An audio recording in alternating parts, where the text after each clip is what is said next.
یہاں سے کسی کو لے جاتے تھے نا دبئی، دھوکہ دے کے، اور لے جاتے تھے یورپ میں، عرب ممالک میں دھوکہ دے کے لے جاتے تھے، تو وہ بھی کوئی خواب ہی تو دکھاتے تھے تو اتنے لاکھ تنخواہ ہوگی، اتنا کچھ ہوگا۔ وہاں جا کے پتہ چلتا تھا کہ جیب سے بھی دینے پڑیں گے کچھ۔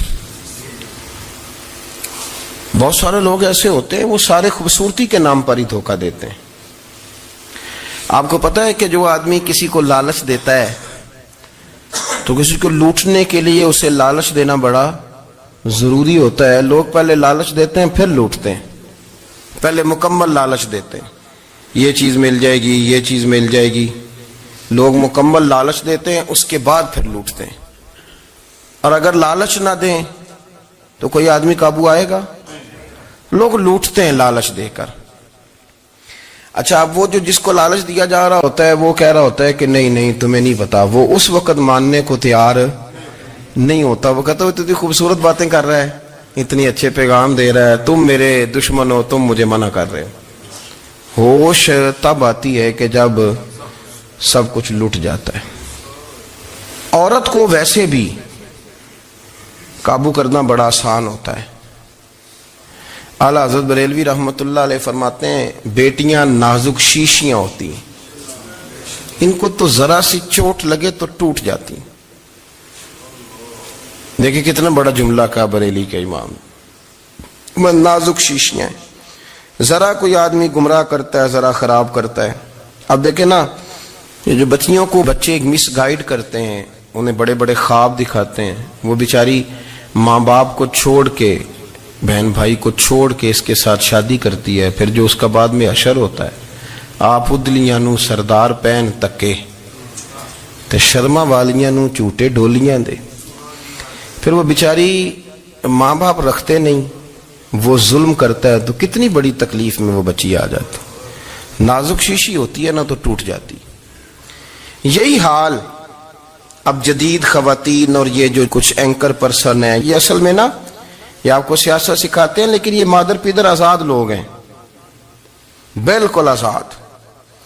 یہ تو علماء شور نہ کریں، بات نہ کریں، گفتگو نہ کریں، مشائخ بات نہ کریں، اور یہ جو کچھ سنجیدہ اور دینی طبقہ ہے یہ کچھ شور نہ کرے، یہ تو روڈوں پہ ننگے ہو کے آ جائیں معاذاللہ۔ خوفناک نظریہ رکھتے ہیں یہ لوگ۔ عورت کو کہتے ہیں تیرے حقوق ہم تجھے لے کے دیں گے۔ مثلاً وہ کون سا حق ہے جو تم نے لے کے دینا ہے؟ میرے نبی کریم صلی اللہ علیہ وسلم اس کو بیٹی بھی بنایا ہے، اس کو بہن بھی بنایا ہے، اس کو ماں بھی بنایا ہے، اسے بیوی کا عالی شان رتبہ بھی عطا فرمایا ہے۔ اور چونکہ بیٹی کا بھی حق بڑا بیان کیا جاتا ہے، بہن کا بھی، ماں کا بھی، اور بیوی کے معاملے میں لوگ سمجھتے ہیں کہ زیادہ بات نہیں کرنی چاہیے، شاید مسئلہ خراب ہو جائے۔ حالانکہ نبی پاک صلی اللہ تعالی علیہ وسلم نے بیوی کے بارے میں پتہ کیا فرمایا؟ فرمایا جب تم نکاح کر لیتے ہو تو اپنا ایمان محفوظ کر لیتے ہو۔ اب میں اس کی شرح نہیں کرتا، اب خود کر لیجئے گا کہ وہ ایک ایسی شخصیت ہوتی ہے کہ جس کی موجودگی میں آپ کا ایمان محفوظ ہے۔ اب میں نہیں سمجھتا کہ اس سے بڑی بات کوئی اور ہو سکتی ہے، جس کی موجودگی میں آپ کا ایمان، اور بھئی یہ حدیث پاک عرض کر رہا ہوں، نکاح جب کوئی کر لے تو اس نے اپنا ایمان مکمل کر لیا۔ اس کا معنی یہ ہوا کہ آپ کا ایمان محفوظ ہے اس کی موجودگی میں۔ تو اس سے زیادہ بھی، یعنی ایمان سب سے قیمتی چیز ہے نا، تو اس کے محفوظ ہونے کی وجہ حضور نے نکاح بیان کر دی۔ اب میرا خیال ہے بی بی اگر کوئی اس سے بڑا حقوق مانگے گی تو بیوقوفی کرے گی۔ اتنا بڑا درجہ نبی کریم نے اسے عطا کر دیا، اتنا بڑا مقام دے دیا کہ تو خامد کے ایمان کے محفوظ ہونے کا ذریعہ بن گئی ہے۔ عورت کو جو حقوق رسول کریم صلی اللہ تعالی علیہ وسلم نے عطا فرمائے، نبی پاک نے جو حقوق دیے، دیکھیں نا، حضرت عبداللہ ابن عمر رضی اللہ تعالیٰ عنہ کی اہلیہ بیمار تھی، تو جلدی جلدی سے وہ آئے، تو جب بہت جلدی ہو، سفر بڑا شدید تھا، تو آپ نے جلدی سے نماز ادا کی، جلدی سے چلے۔ آپ کے خادم کہنے لگے حضور خیریت ہے؟ فرمایا میری بیوی بیمار ہے۔ تو اس نے عرض کی حضور آپ کی اہلیہ بیمار ہے، تو آپ نے نماز بھی جلدی سے پڑھی، سفر بھی جلدی جلدی کیا۔ تو فرمانے لگے یہ وہ چیزیں ہیں جو ہمیں مدینے والے رسول نے سکھائی۔ آپ اس کیفیات کو سمجھیں کہ حضور صلی اللہ علیہ وسلم نے درس دیا۔ اور پھر ایک اور بہت بڑی بات، یہ فضیلت کسی اور کو نہیں دی، جو عورت کو حضور نے فضیلت دی، یہ فضیلت کسی اور کو نہیں دی. کبھی حضور نے فرمایا ہے کہ تمہارا ابا تمہارے ساتھ بہت سخت رویہ کرے تو تم نے اس کو اس سختی پر داد دینی ہے؟ فرمایا چلو اگر وہ زیادتی بھی کرے تو تم نے اس کے ساتھ سلوک اچھا ہی کرنا ہے. لیکن آپ ایک بات کو سمجھے نا کہ بچے کے بارے میں، بیٹے کے بارے میں، بیٹی کے بارے میں فرمایا 10 سال کے ہو کے نماز نہ پڑھے تو سختی کرو، تمہارا ڈنڈا بھی لٹکنا چاہیے. بہت ساری جگہوں پہ بہت سارے لوگوں کے لیے سختی کا حکم دیا، لیکن عورت کے لیے حضور نے جو جملے کہے، اصل میں ہم سمجھتے ہیں کہ یہ ایک بات ہے، مشہور ہو گئی ہے روایت حدیث، تو بس اس کے پس منظر پر اور جملوں کے حسن پر شاید معاذ اللہ غور کرنے کی ضرورت نہیں. ذرا اس لفظ کی تاثیر پر غور کریں. حضور نے فرمایا عورت ٹیڑھی پسلی سے پیدا کی گئی ہے، یہ ٹیڑھی ہے، اس کو سیدھا کرنے کی کوشش کرو گے تو ٹوٹ جائے گی. تو حضور پھر ہمارے لیے حکم کیا ہے؟ فرمایا جیسی ہے تم اسی کے ساتھ نبھا کرو. آپ سمجھیں کہ اتنا محفوظ حضور نے درجہ دے دیا بی بی کو، اتنا محفوظ کہ فرمایا غلطی بھی ہو تو میرے غلاموں تم اس کے ساتھ نبھا کرو، گزارا کر لو. کو کیا اور حق چاہیے عورت کو جس کو اس کی غلطیوں سمیت نبی پاک نے قبول کرنے کا حکم دے دی کہ اس کی کمزوریوں سمیت قبول کر لو. اب اس کو اور کیا کوئی کمزوریوں سمیت قبول کرتا ہے؟ کبھی آپ دکان پہ بیٹھے ہو تو آپ کہیں بھی اس میں یہ بھی غلطی، میرے مال میں یہ بھی کمزوری ہے، یہ بھی کمزوری ہے، یہ بھی کمزوری ہے، تو کر لے قبول. کرتا ہے کوئی؟ کوئی شخص ایسا ہو جو کسی چیز کی کمزوریاں بیان کر کے کہ اسے قبول کرو؟ پر رسول کریم صلی اللہ تعالی علیہ وسلم نے نا ہمیں سبق دیا، حضور نے ہمیں درس دیا، نبی پاک نے ہمیں پیغام دیا. فرمایا یہ ٹیڑھی ہے، سیدھی کرنے کی کوشش کرو گے تو بیچاری ٹوٹ جائے گی، تو اس کے ساتھ نبھا کر جاؤ. آپ میری بات کو سمجھیے گا. چلیں میں اس پر ایک اور بخاری مسلم کی حدیث پڑھتا ہوں. حضرت سلمان فارسی رضی اللہ تعالیٰ عنہ اور حضرت ابو درداء کے درمیان بھائی چارہ تھا. مکے سے مدینے جب لوگ آئے تو حضور نے بھائی بھائی بنایا تھا. ان کے درمیان بھائی چارہ تھا تو ابھی پردے کی آیات نازل نہیں ہوئی تھی، تو لوگ ایک دوسرے کی طرف جاتے تھے. حضرت سلمان فارسی رضی اللہ تعالیٰ عنہ حضرت ابو درداء رضی اللہ تعالیٰ عنہ کے گھر میں تشریف لے گئے تو دیکھا کہ ان کی بیوی بڑی غمگین بیٹھی ہیں. تو ہم نے فرمایا بہن کیا ہوا؟ تو کہنے لگی تمہارے بھائی کو دلچسپی کوئی نہیں رہی، ہر روز روزہ رکھ لیتا ہے اور ساری ساری رات نفل پڑھتا ہے. حضرت سلمان فارسی کہنے لگے ٹھیک ہے کر لیتے ہیں بندوبست. نماز دین ہے کہ نہیں؟ دین ہے نا یہ چیزیں. لیکن حضرت سلمان فارسی جناب ابو درداء سے کہنے لگے آج میں نے تیرے گھر میں رہنا رات کو، کیونکہ وہ تو ساری رات نماز پڑھتے تھے، نفل پڑھتے تھے. انہوں نے کہا ٹھیک ہے. ایک بستر لا کے بچھا دیا حضرت سلمان فارسی کے لیے. سلمان فارسی فرمانے لگے دوسرا بھی لا. کہا وہ کیا کرنا ہے؟ فرمانے لگے تو نے بھی سونا ہے، میں نے بھی سونا ہے، تو نے بھی سونا ہے. عشاء پڑھیں گے اور پھر دونوں سوئیں گے. کہا میں نے تو نماز پڑھنی ہے. فرمایا تہجد کے وقت اٹھ کے پڑھیں گے، اللہ کے رسول بھی رات آخری حصے میں جا کے نماز پڑھتے. ادھر ساتھ سلا لیا. وہ تھوڑی کو دیر سوئے، اب عادت تھی ساری رات اٹھنے کی، ذرا اٹھنے لگے بستر سے تو حضرت سلمان فارسی فرمایا چپ کر کے سو جا، وہ بڑی رات پڑی ہوئی، چپ کر کے سو جا. وہ لیٹ گئے، پھر اٹھنے لگے تو فرمایا سو جا چپ کر کے، بڑا ٹائم ہے. سحری کے وقت اٹھے، نفل پڑھے. ان کا ارادہ تھا روزہ رکھنے کا، تو فرمانے لگے کل رکھا تھا نا نفلی روزہ؟ جی رکھا تھا. پرسوں بھی رکھا تھا، ترسوں بھی رکھا تھا. فرمایا آج نہیں رکھنا، آج میں تیرا مہمان ہوں، سارا دن کٹھے مل کے روٹیاں کھائیں گے، آج نہیں روزہ رکھنا. سلا دیا. اب حضرت ابو درداء رضی اللہ تعالیٰ عنہ کہہ تو کچھ نہ سکے، پر کہنے لگے سلمان تم پتہ تم کیا کر رہے ہو؟ نہ تم نے مجھے رات اٹھ کے زیادہ نفل پڑھنے دیے، سویرے روزہ نہیں رکھنے دیا. تو حضرت سلمان فارسی کہنے لگے کوئی لمبی بات تو نہیں نا؟ چلتے ہیں نا ابھی فجر میں مسجد نبی میں، تو نبی پاک کو بتاتے ہیں. سرکار دو عالم علیہ السلام کی خدمت میں تو اپنی بات کرنا، میں اپنی کروں گا. حضور نتیجے کا اعلان فرما دیں گے، بات طے ہو جائے گی. حاضر خدمت ہوئے، عرض کی یا رسول اللہ صلی اللہ تعالی علیہ وسلم یہ ساری رات نفل پڑھتے ہیں، ہر روز روزہ رکھتے ہیں، ان کی اہلیہ غمگین بیٹھی ہیں، حکم فرمائیں. تو نبی پاک صلی اللہ علیہ وسلم نے فرمایا پھر ہوا کیا؟ یا رسول اللہ میں نے رات سلایا ہے، سحری میں اٹھایا ہے، سویرے روزہ نہیں رکھنے دیا. نبی پاک نے فرمایا سلمان فارسی نے ٹھیک کیا، سلمان فارسی نے ٹھیک کیا. پھر حضور نے فرمایا، نبی کریم نے فرمایا ابو درداء تیرے اوپر اگر اللہ کا حق ہے، اس کے رسول کا حق ہے، دین کا حق ہے، تو فرمایا تیری آنکھ کا بھی تیرے اوپر حق ہے، تیرے وجود کا بھی تیرے اوپر حق ہے. یہ حضور نے فرمایا تیرے بچوں کا بھی تیرے اوپر حق ہے, تیری بیوی کا بھی تیرے اوپر حق. اس حق کو بھی سمجھے. حقوق اللہ بھی ہیں, پر تیری آنکھ کا بھی تیرے اوپر. کیا مانا کہ تیری آنکھ سونا چاہتی ہے تو اسے سلا بھی. تیرے وجود کا بھی تیرے اوپر حق ہے.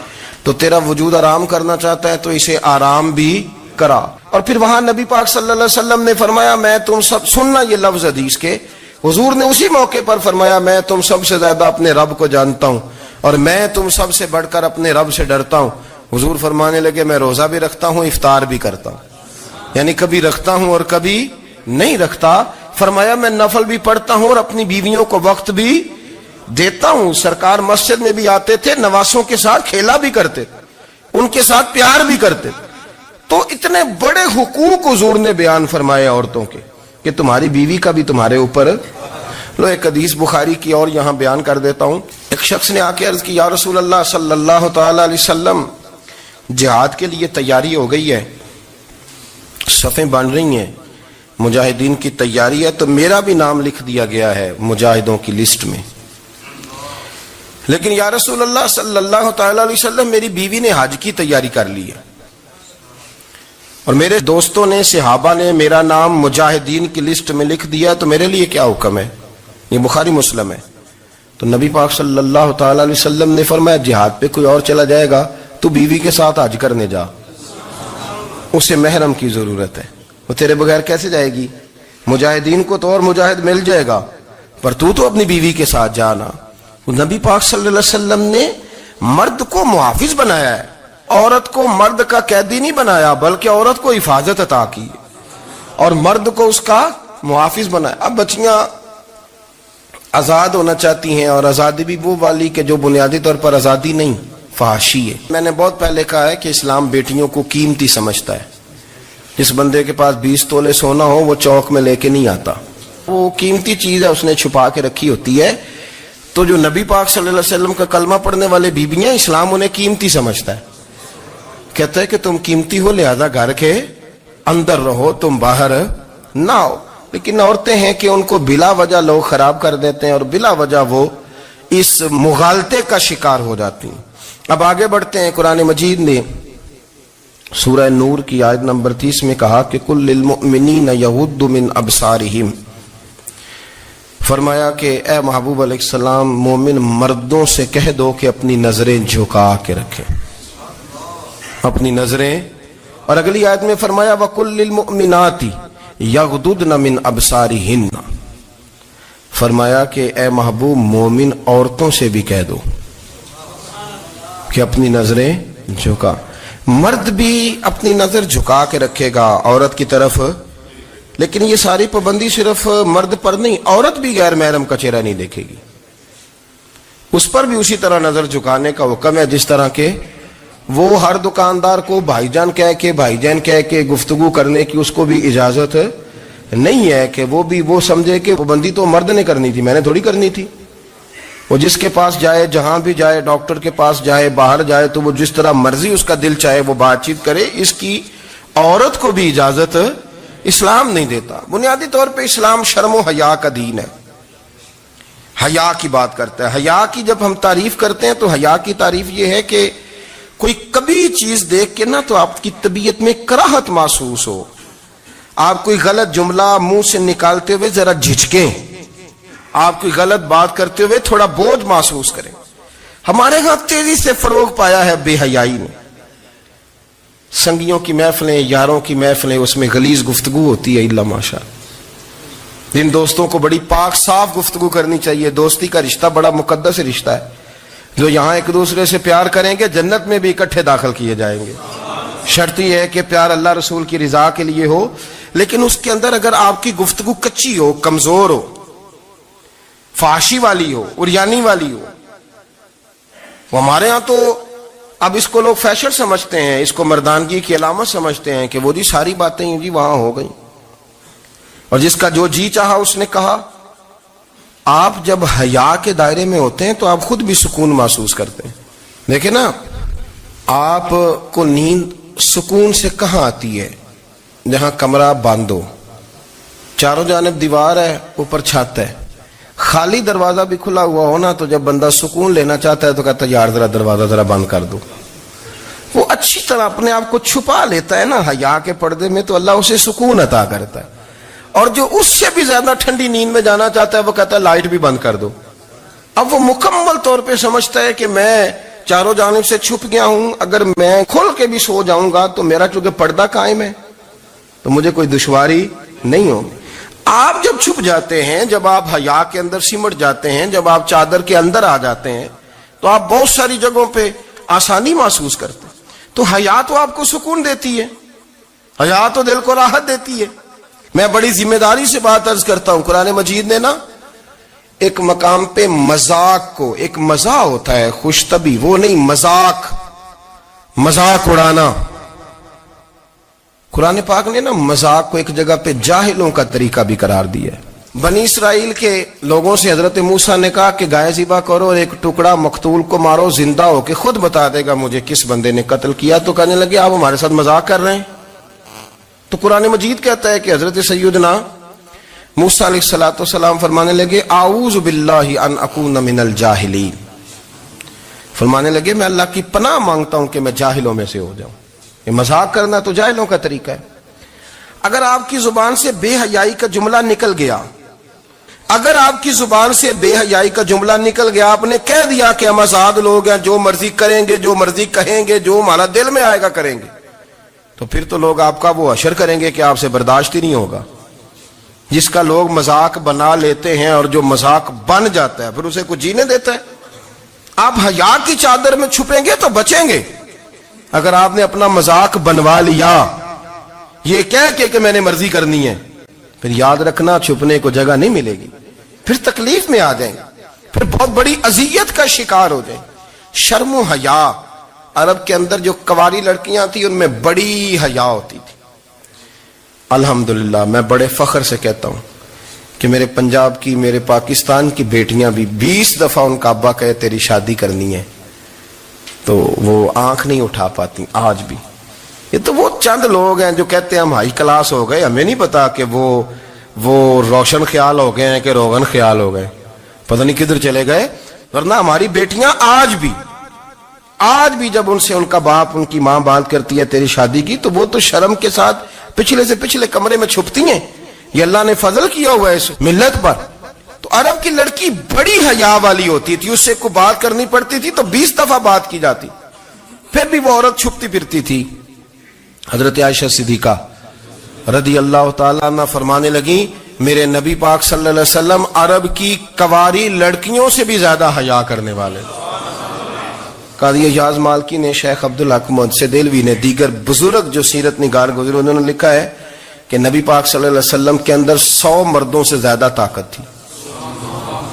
100 مردوں سے زیادہ طاقت. اب جو بات کہنے لگا ہوں, جو نتیجہ دینے لگا ہوں, اس پر خاص توجہ آپ فرمائیں گے.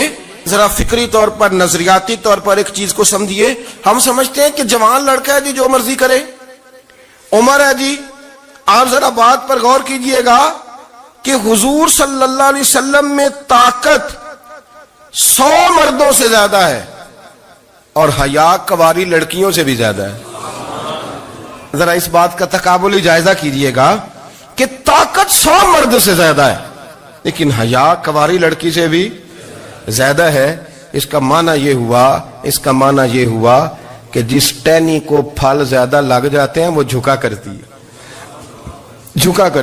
تو حیا تو حسن ہے, حیا تو آپ کو پاک صاف کرے گا, حیا تو آپ کو نرالا کرے گا, انوکھا کرے گا. وہ ہمارے ایک دانشور ہے, تو مضمون لکھا, کئی باتیں بڑی پسند آتی ہیں. وہ کہتے ہیں کہ میری اہلیہ, ان کو بھی کسی نے نا مس گائیڈ کر دیا تھا, حالانکہ اچھی خاتون ہے, کسی نے مس گائیڈ کر دیا.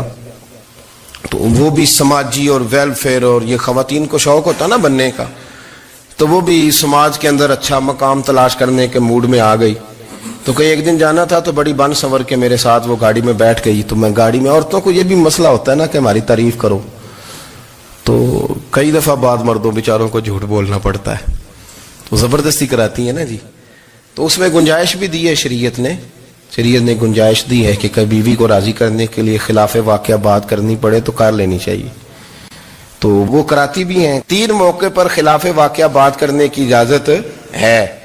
واقعے کے خلاف بھی آپ بات کر سکتے ہیں. جنگ کے موقع پر دو لوگوں کو صلح کرانے کے لیے اور بیوی کو راضی کرنے کے لیے کر لیں کوئی ایسی بات, بے شک اپنی طبیعت پہ جبر کر کے کر لے, گنجائش ہے, اجازت ہے. تو وہ کہتے ہیں جب وہ گاڑی میں میرے ساتھ بیٹھی بن سور کے, تو وہ تقاضا کرنے لگی کہ میں نے مطلب بڑے اچھے کپڑے پہنے ہیں پر آپ نے توجہ نہیں کرائی. تو سیانا بندہ تھا, وہ چاہ رہا تھا کہ میری خاتون سمجھ جائے. وہ کہتے ہیں مجھے پتا تھا کہ بیچاری مس گائیڈ ہو گئی ہے, دل کی بڑی اچھی ہے, سیانی ہے, لیکن اس کو نا کچھ خواتین نے, کچھ لوگوں نے مل کے اس کو ذہن غلط کر دیا ہے کہ سماج میں نکلو, باہر جاؤ, کام کرو, فلاں کرو, اپنی مرضی سے جیو. تو میرے ساتھ گاڑی میں بیٹھی کہیں جانے کے لیے, تو مجھ سے کہنے لگی کہ آپ نے میری طرف توجہ ہی نہیں کی, آپ نے کوئی ذکر ہی نہیں کیا کہ میں کیسی لگ رہی ہوں. تو وہ کہتے ہیں میں نے اسے کہا کہ اگر تو ناراض نہ ہو تو پھر میں صحیح والی تعریف کر دوں. تو اس نے کہا کہ آپ کر دیں. تو کہتے ہیں میں نے درد سے اور خلوص سے اپنی بیوی سے کہا, خلوص کے ساتھ. میں نے کہا میں تو روز گھر ہوتا ہوں, روز شام کو گھر ہوتا ہوں, اگر تو میرے لیے تیار ہوتی تو میں تیری تعریف کرتا, لیکن آج تو باہر جانے کے لیے تیار ہوئی, تو پھر ان سے تعریف کی امید رکھ جن کے لیے تو نے تیاری کی ہے. میرے لیے تیاری کرتی تو میں تو ہر شام تیرے پاس ہوتا ہوں. کہتے وہ میرے لفظوں میں درد تھا تو وہ بھی رو پڑی. اور کہنے لگی آپ گاڑی روک دیں, مجھے باہر جا کے کسی کو راضی نہیں کرنا, میں نے اسے راضی کرنا ہے جس کو رب کریم نے میرا شوہر بنایا اور میرے لیے منتخب کیا ہے, میرے ماں باپ کو. میں واپس لوٹتی ہوں. یہ ایک پہلو ہے سلگتا ہوا, اس کو سمجھا جائے. رسول کریم صلی اللہ علیہ وسلم عرب کی کواری لڑکیوں سے زیادہ حیا والے تھے, کواری لڑکیوں سے زیادہ حضور حیا فرمایا کرتے تھے. جب خانہ کعبہ کی مکہ شریف میں تعمیر ہو رہی تھی نا, اہل عرب اس کو تعمیر کر رہے تھے, تو نبی پاک صلی اللہ علیہ وسلم اپنے چچا حضرت عباس کے ساتھ خانہ کعبہ کی تعریف میں مصروف تھے. تو عرب کے لوگ چونکہ لمبا کرتا پہنتے تھے پیروں تک, تو نیچے اگر کسی وقت کوئی چیز نہیں بھی ہوتی تھی تو کسی کو وہ نظر نہیں آتی تھی, چونکہ پردہ رہتا تھا, لمبا کرتا پہنا ہوا ہوتا تھا. تو جب بچے, سرکار کی عمر مبارک بھی ابھی تھوڑی تھی, تو اس طرح بچے جب نکلتے تو وہ کئی دفعہ اپنی تہمت اتار دیتے نیچے سے, اور کوئی مزدوری کرنے لگتے تو 3-4 طے کر کے نا تہمت کی کندھے پہ رکھ لیتے, جس طرح کبھی دیہاتوں میں لوگ کپڑا سر پہ رکھتے تھے کہ اوپر اگر کوئی وزنی چیز رکھیں گے تو وہ تکلیف نہیں دے گی.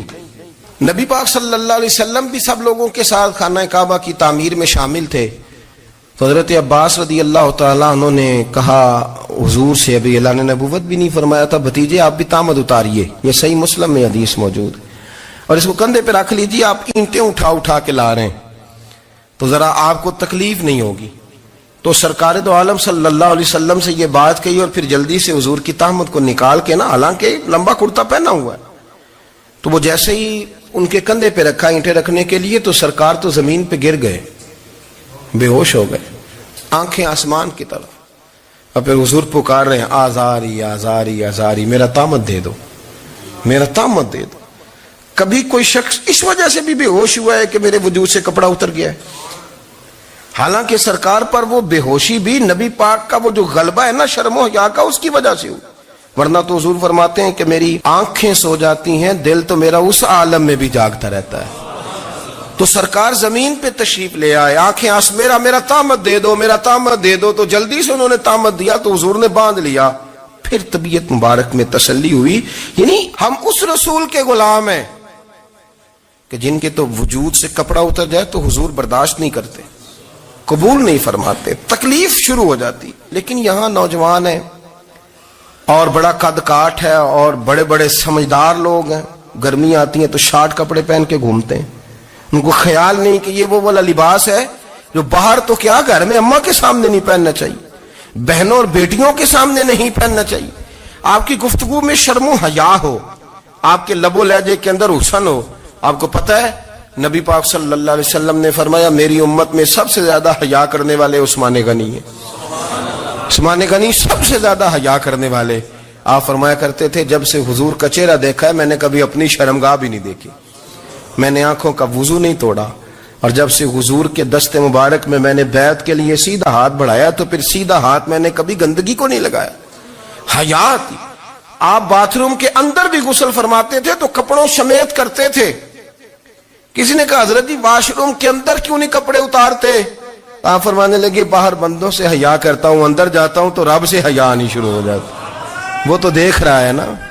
تو میں جو بات آپ کی خدمت میں عرض کرنا چاہتا ہوں اس کو آپ سمجھیے گا میرے عزیز، کہ شرم والا مزاج، گفتگو بھی شرم والی، آنکھیں بھی شرم والی، لباس بھی شرم والا، دوستی یاری بھی شرم والی، بہت ساری ایسی باتیں. دیکھیں نا آپ ذرا، میں نے کہا کہ باتوں کو سن کے گزر نہ جایا کریں، اس کی گہرائی پر غور کریں.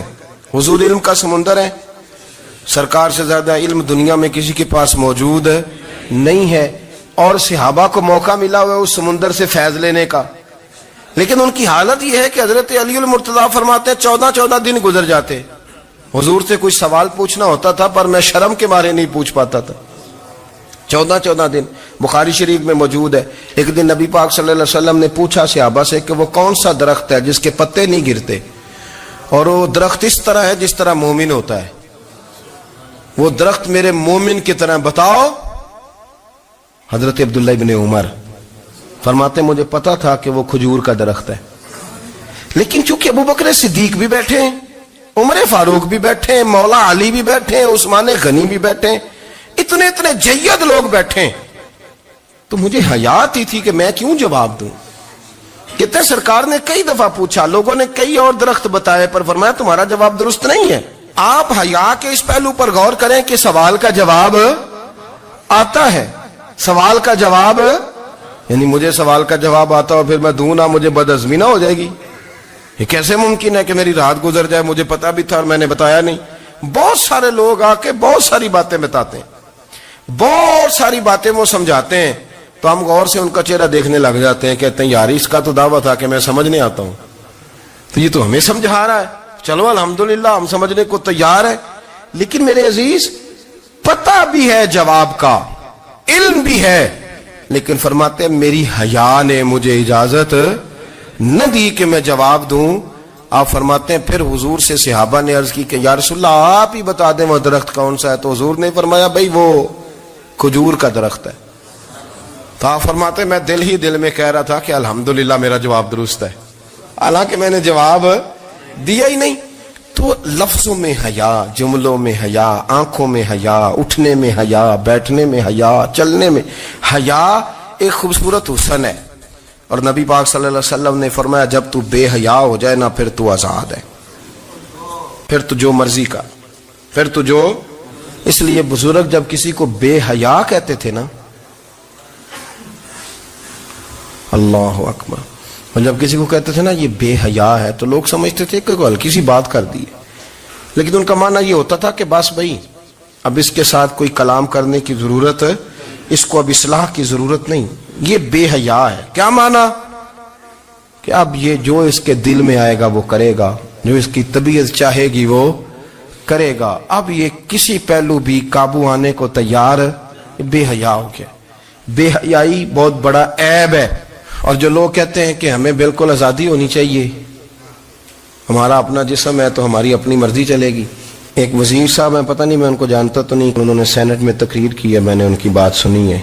اس نے کہا نہیں بھائی جسم رب کا ہے تو مرضی بھی تو رب کریم کی چلے گی، اور مرضی بھی اللہ کی. یہ مجھے تھوڑا سا مسئلہ ہے جسم پر، کبھی کبھی مجھے کثرت سفر سے الرجی ہو جاتی ہے. میرے ساتھ لوگ نا دل سے پیار کرتے ہیں، شاید ہی کوئی اچھا ڈاکٹر ہو جس تک میرے سنگی مجھے لے کے نہ گئے ہوں، پر جسم اللہ کا ہے نا، مرضی بھی جب وہ چاہے گا صحت دے گا. کیوں کچے کاموں میں لوگ پڑ گئے، کیوں غلط لوگ سوچ میں پڑ جاتے ہیں؟ یہ اسی کا ہے. اور جب وہ چاہے گا، آپ اس بات کو اچھے طریقے سے سمجھ لیں کہ جو اپنی مرضی چوکوں چوراہوں میں کر رہے ہوتے ہیں نا، جو مرضی گاندمند، وہ جانور ہوتے ہیں، وہ جانور ہوتے ہیں جو نہ چوک دیکھتے ہیں، نہ گلی دیکھتے ہیں، نہ انہیں پتہ ہوتا ہے کہ جگہ کون سی ہے. وہ انسان، میں نے کہہ دیا جو میں نے کہنا تھا، میں نے کہہ دیا، وہ جانور ہوتے ہیں. اور جو کچھ انسان ہوتے ہیں نا، ان کے اندر کچھ نہ کچھ پھر شرم حیا بھی ہوتی ہے. وہ چوکوں چوراہوں میں وہ حرکتیں اور وہ کام نہیں کرتے جو جانور کرتے ہیں. ان کے لیے بڑے پردے ہوتے ہیں، ان کے لیے بڑی باتیں ہوتی ہے، ان کے لیے بڑا کچھ ہوتا ہے. جو بالکل آزاد ہو جائے، کوئی پتہ نہ ہو کس وقت کیا کہنا ہے کیا کرنا ہے، تو پھر وہ دائرہ انسانیت سے خارج ہو جاتا ہے. ہم آپ کو کیا دعوت دیں؟ آپ تو وہ باتیں کر رہے ہیں جو اسلام کا انسانیت کے حق میں بھی ٹھیک نہیں. آپ تو وہ والی باتیں کر رہے ہیں جن کا انسانیت بھی تقاضا نہیں کرتی کہ یہ باتیں ہونی چاہیے.